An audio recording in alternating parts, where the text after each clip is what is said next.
He walks through a forest of steel and glass, beneath towers that scrape the sky, glowing under the cold breath of artificial light.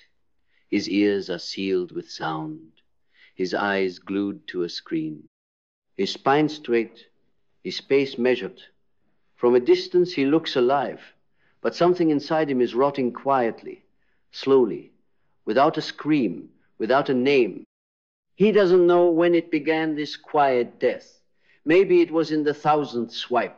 Maybe it was in the moment he started performing instead of living. He's not hungry for food. His fridge is full. He's not desperate for sex. His DMs are open. He's not begging for love. He gets reactions, attention, views, but none of it touches him. None of it reaches the furnace buried beneath the skin. He is starving, but not in the way the world understands hunger. Not for status, not for connection, not even for peace. He is starving for his soul. And he doesn't even know it. Because how could he? He lives in a world that feeds the body, flatters the ego, and silences the spirit. A world that taught him everything about money, success, and performance, but nothing about silence, pain, or meaning. A world that sold him comfort as salvation, while slowly carving out the core of who he is. He wakes up not to a calling, but to a screen. He doesn't rise, he scrolls. He doesn't move with fire, he floats through algorithmic fog. He doesn't ask why, he only asks, what next? And every night, when he lies down in his bed, surrounded by devices, rewards, and goals met, he still feels it. That echo, that hollowness, that aching whisper in his bones. Something is missing. And the most terrifying part is she's begun to believe this is normal, because no one around him is alive either. They're all smiling, all achieving, all self-optimizing. But behind the filtered skin and rehearsed success, they're empty too. Walking corpses in designer shoes, numb prophets in a temple of distraction. No one screams, no one cries, everyone just claps for each other's slow death. And so he doesn't question it. He obeys, he adapts, he conforms, and he doesn't even realize the cost. Because this is what they never told him. The soul does not scream when it's starving, it disappears. It doesn't rage against the machine. It doesn't bang its fists on the walls of the psyche. It simply retreats slowly, silently, until all that's left is a man who moves, talks, works, and even smiles, but feels absolutely nothing. A man so well adjusted to a sick world, he mistakes his numbness for strength. A man who thinks being unbothered means being unbreakable, when in truth, it means he's already broken, but not in the way the world sees, not in the dramatic fall or the public collapse. He is broken in the worst way, spiritually amputated, yet perfectly functional. A machine in a human skin. Efficient, pleasant, predictable, but not alive. He no longer dreams. He strategizes. He no longer feels. He analyzes. He no longer creates. He replicates. He doesn't rebel. He adjusts. He doesn't fall in love. He negotiates partnerships. And somewhere in the layers of rationality and routines, he forgets what it means to be wild, to be irrational, to be untamed, to burn. And this is the modern disease. Not poverty of wealth, but poverty of meaning. A spiritual drought that no productivity app, no weekend getaway, no gym membership can cure. Because you cannot heal what you refuse to feel. You cannot resurrect a soul you've abandoned. And you cannot awaken while clinging to comfort like a child clings to a blanket in the dark.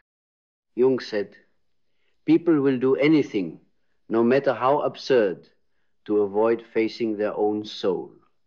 And now we see it in the compulsive scrolling, the constant noise, the fear of stillness, the hatred of solitude, the desperate chase for applause.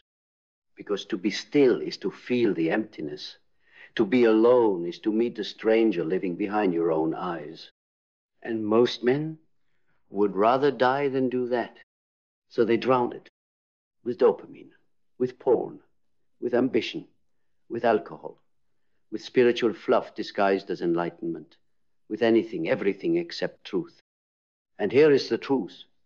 The emptiness will never leave until you stop running. Because it isn't the enemy, it is the messenger. It is the call. The same call that came to Moses in the desert, to Siddhartha under the Bodhi tree, to Christ in the wilderness. It is the divine hunger that awakens when the false world collapses. When the noise fades, and you finally ask, what am I doing here? Not here, as in your job or your city. Here as in this planet, this body, this time. Here as in this life. And when that question hits you, truly hits you not as an idea, but as an earthquake, you will fall to your knees. Not in weakness, in clarity. Because for the first time, you'll see the truth of your own starvation. Not of the stomach, of the soul.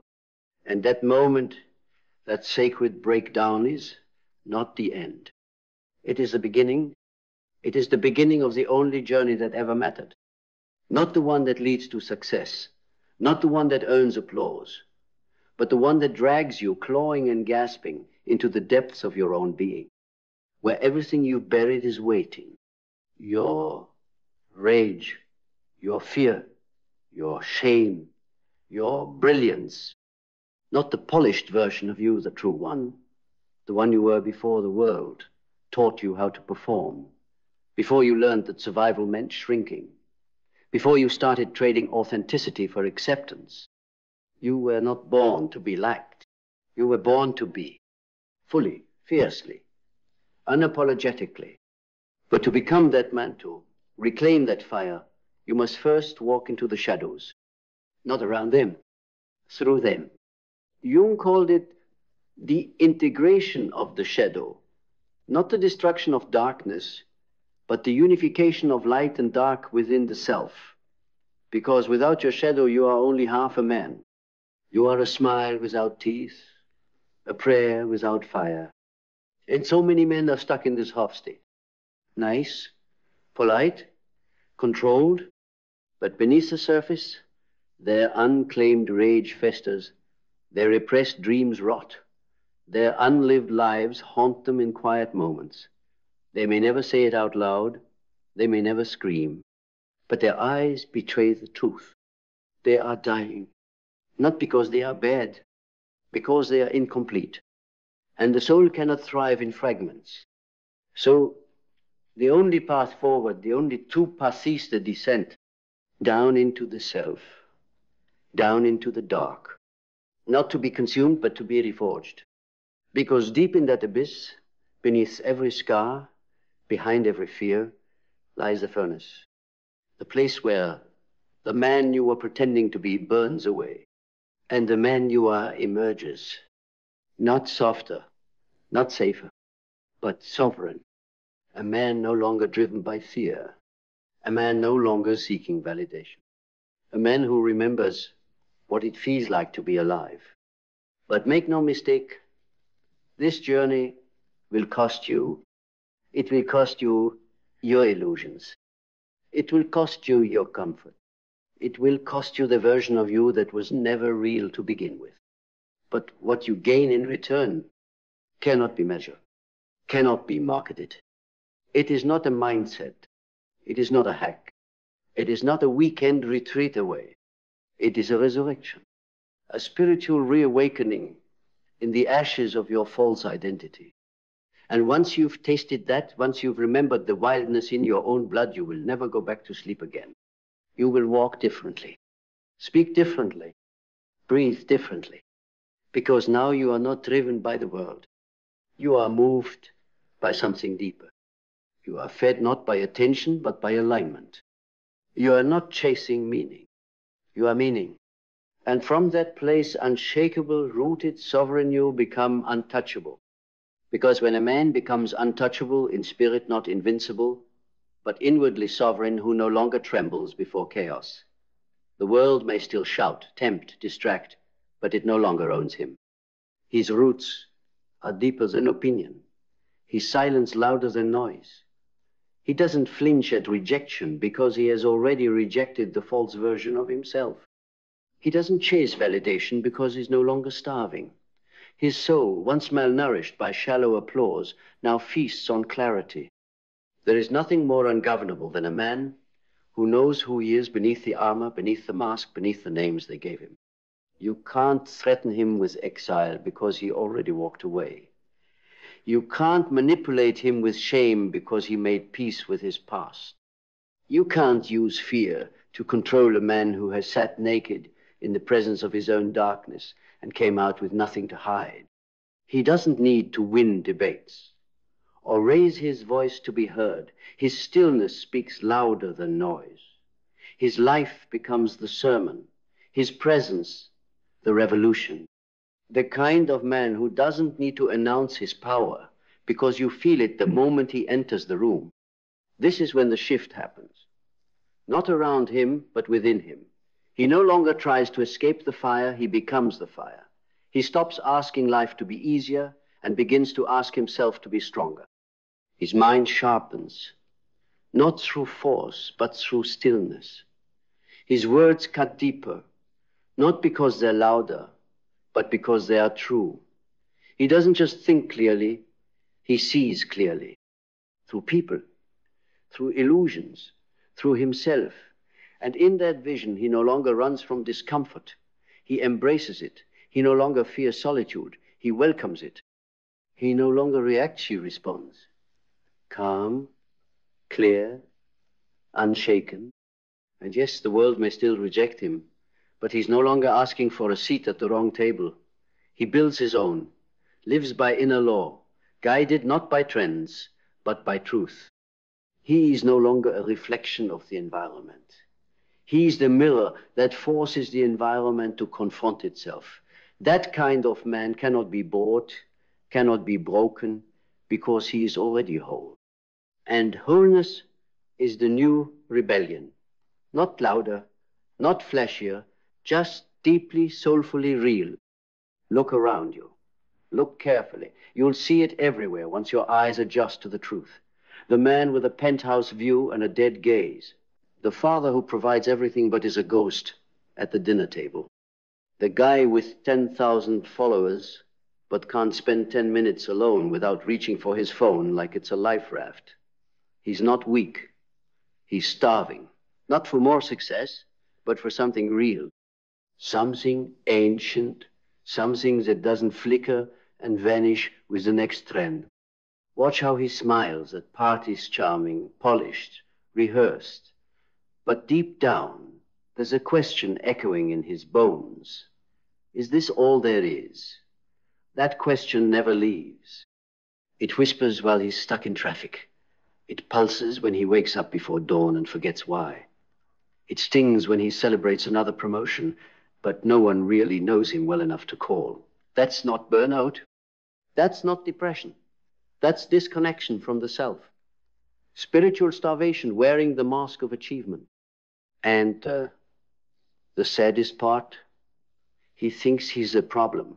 He thinks he's broken because no one told him that his emptiness is not a flaw, it's a signal, a sacred alarm bell, a sign that his life has become too small for the size of his soul. And then there's the silent epidemic of men addicted to distraction, not because they lack willpower, but because reality has become unbearable without the false comfort of constant stimulation. They can't sit in a room with no music, no screen, no validation, because in that silence, the truth shows up. And the truth is this: they don't know who they are. They've become everything to everyone and nothing to themselves. They've been taught to perform instead of feel, to produce instead of reflect, to dominate instead of understand. And yet they wonder why they feel hollow after every win, every night out, every conquest. Because they've mistaken intensity for intimacy and adrenaline for meaning. Even the strong, silent ones, the ones who have it all together, carry it. You see it in the way they overwork, in the way they drink just enough to stay numb but not fall apart, in the way they can talk about stocks, cars, and politics, but go completely mute when asked, "What do you believe in?" Not the belief they were raised with, not the company values they recite, but what their soul believes. What they would stand for when the world burns. What they would die for if nothing else mattered. That kind of clarity doesn't come from comfort. It comes from collapse. From the brutal moment when a man finally says, "I'm done lying to myself." And that moment is sacred. That's when the descent begins. Not into depression, not into failure, but into the self, into the fire, into the layers of identity that must be peeled back until only the core remains. And at that core, he doesn't find a motivational quote. He doesn't find a brand. He finds a mirror. And in that mirror is the boy who once dreamed without fear. The boy who played, built, created, and imagined not to impress anyone, but because it was his nature. And that boy still lives. But he's been buried beneath years of pretending, performing, and pleasing. The rebirth begins when the man dares to dig. Then let us continue, because once a man begins to dig, really dig, he finds what the modern world worked so hard to bury. Not just feelings, not just forgotten memories, but truth, raw, wild, uncompromising truth. The kind that doesn't fit on a resume, the kind that can't be monetized, the kind that burns through illusion like wildfire. And in that fire, something ancient stirs, something the system fears. A man who remembers his essence.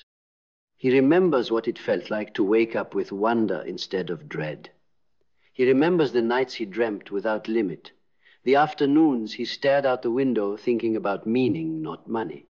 He remembers when art mattered more than algorithms, when questions mattered more than answers. And most painfully, he remembers that at one point, before the noise, before the expectations, before the performance, he felt everything deeply, vividly, truthfully, and it scared them. So they taught him to silence it. Don't be so sensitive. Man up. Stay focused. They told him that to be strong was to be numb, that to be successful was to be efficient, that to survive was to shut the door on his own soul.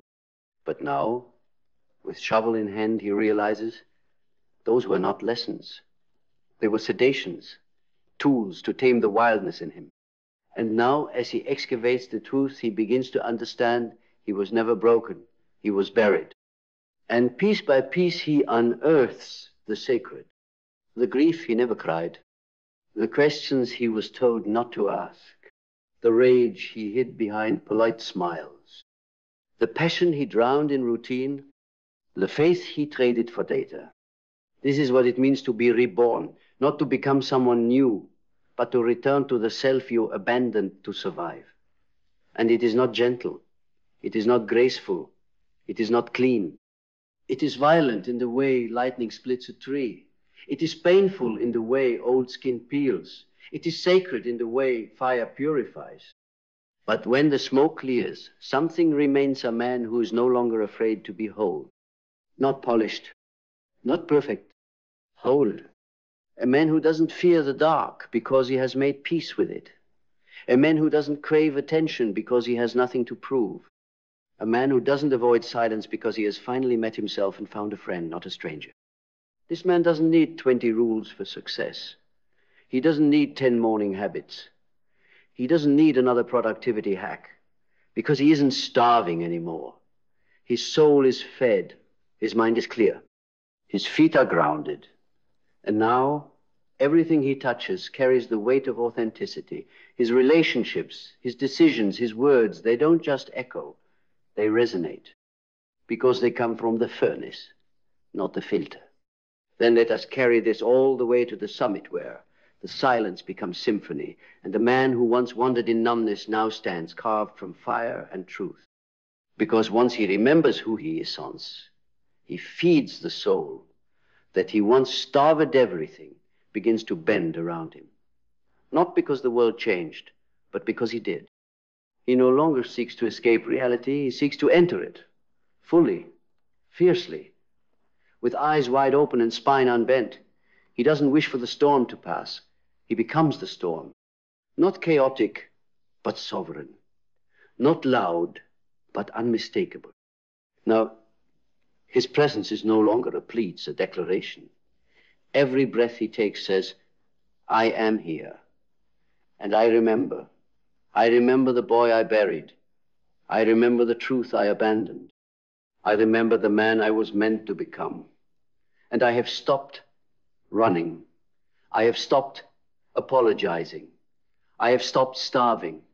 I am not available for small talk, small thinking, small living. I am not available for a life that dishonors my soul. This is not ego. This is not arrogance. This is alignment. This is what happens when a man stops outsourcing his authority to systems that do not love him. This is what it looks like when a man claims his life with both hands, without shame, without compromise. He no longer needs permission. He is the permission. He no longer waits to be chosen. He chooses himself. He no longer plays by rules designed to keep him small. He writes in a language they were never meant to understand. And those who see it, who feel it, may not know what to call it. They may call him intense, or distant, or too much. But deep down, something in them remembers too. Something in them aches to return. Because one awakened man is a mirror that forces every sleeping soul around him to face their own starvation. He doesn't preach. He lives. He doesn't chase. He embodies. He doesn't dominate. He invites to rise, to awaken, to remember. And now, to you, the one listening, the one who knows this isn't just words, but a mirror being held up to your own soul, hear this. You are not lost. You are not broken. You are not too late. You are just hungry. And that hunger is sacred. It is not a curse. It is the call. Feel it, not with noise, but with truth. Not with image, but with essence. Not with escape, but with encounter. Because the world doesn't need more influencers. It needs more awakened men. And your soul, your wild, dangerous, sovereign soul, has waited long enough. Wake up, stand up, and become